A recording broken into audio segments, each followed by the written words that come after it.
এবারের নির্বাচনে সংখ্যালঘু সম্প্রদায়ের মোট ভোটার সংখ্যা প্রায় 1,13,00,000। এর মধ্যে এককভাবে হিন্দু ভোটার 1,10,00,000, বৌদ্ধ 7,90,000, খ্রিস্টান 3,65,000 এবং অন্যান্য সম্প্রদায়ের ভোটার প্রায় 30,000। সংখ্যার দিক থেকে এই ভোটার গোষ্ঠী একাধিক সংসদীয় আসনের ফলাফল প্রভাবিত করতে সক্ষম। তবে প্রশ্ন হলো, এই বড় ভোট ব্যাংক বাস্তবে কোন দিকে ঝুঁকবে? এর উত্তর লুকিয়ে আছে নিরাপত্তা ও আস্থার সংকটে। একদিকে যেমন সংখ্যালঘু ভোটারদের মধ্যে গণতান্ত্রিক অধিকার প্রয়োগের আগ্রহ রয়েছে, অন্যদিকে অতীত নির্বাচনের তিক্ত অভিজ্ঞতা তাদের মধ্যে শঙ্কা তৈরি করেছে। নির্বাচনের আগে ও পরে সহিংসতার আশঙ্কা ভোট কেন্দ্রে যাওয়ার সিদ্ধান্তকে প্রভাবিত করছে। এই উদ্বেগের বাস্তব ভিত্তিও আছে। সাম্প্রতিক জরিপে দেখা গেছে, সংখ্যালঘু ভোটাররা অনেকেই প্রতীক্ষা ও পর্যবেক্ষণ পদ্ধতি গ্রহণ করেছেন। অনেকেই ভোট দিতে নাও যেতে পারেন। তাদের অধিকাংশই আইন শৃঙ্খলা বাহিনী এবং নাগরিক সুরক্ষা সংস্থার প্রতি গভীর অসন্তোষ ও অবিশ্বাস প্রকাশ করেছেন। কারণ বা হামলার ক্ষেত্রে তারা সাধারণত অভিযোগ দায়ের করতে ভয় পান, প্রতিশোধ বা সামাজিক কলঙ্কের আশঙ্কায়।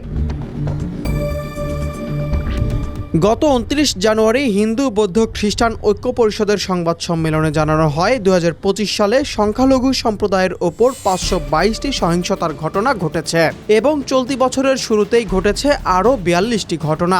এসব ঘটনার প্রেক্ষাপটে নির্বাচনকালে জানমাল ও ধর্মীয় স্থাপনার নিরাপত্তা নিয়ে সাধারণ ভোটার ও ধর্মীয় নেতাদের মধ্যে উৎকণ্ঠা বেড়েছে।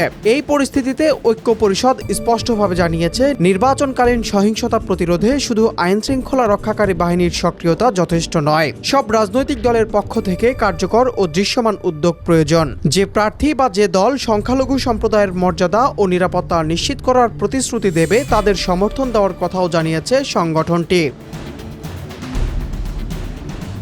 অন্যদিকে নির্বাচন কমিশন সংখ্যালঘু ভোটারদের আশ্বস্ত করার চেষ্টা করছে।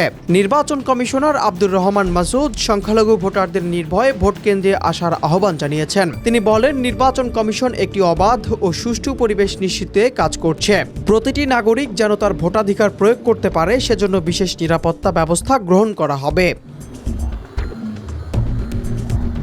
বিশ্লেষকরা বলছেন, আসন্ন নির্বাচন হবে সংখ্যালঘুদের নিরাপত্তা নিশ্চিত করার জন্য চূড়ান্ত পরীক্ষা।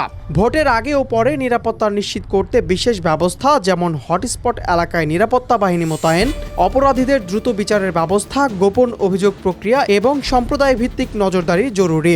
নির্বাচন কমিশন, পুলিশ ও স্থানীয় প্রশাসনের সুস্পষ্ট ও সক্রিয় সমন্বয় ছাড়া আগের মতো সহিংসতা পুনরাবৃত্তি হতে পারে, যা দেশ সহ্য করতে পারবে না।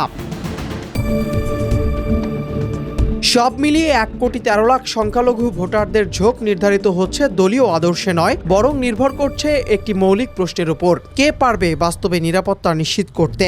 সেই উত্তরই ঠিক করে দেবে তারা কাকে ভোট দেবেন। অন্যথায় বড় অংশ ভোট কেন্দ্রেই না যাওয়ার ঝুঁকি থেকেই যাচ্ছে।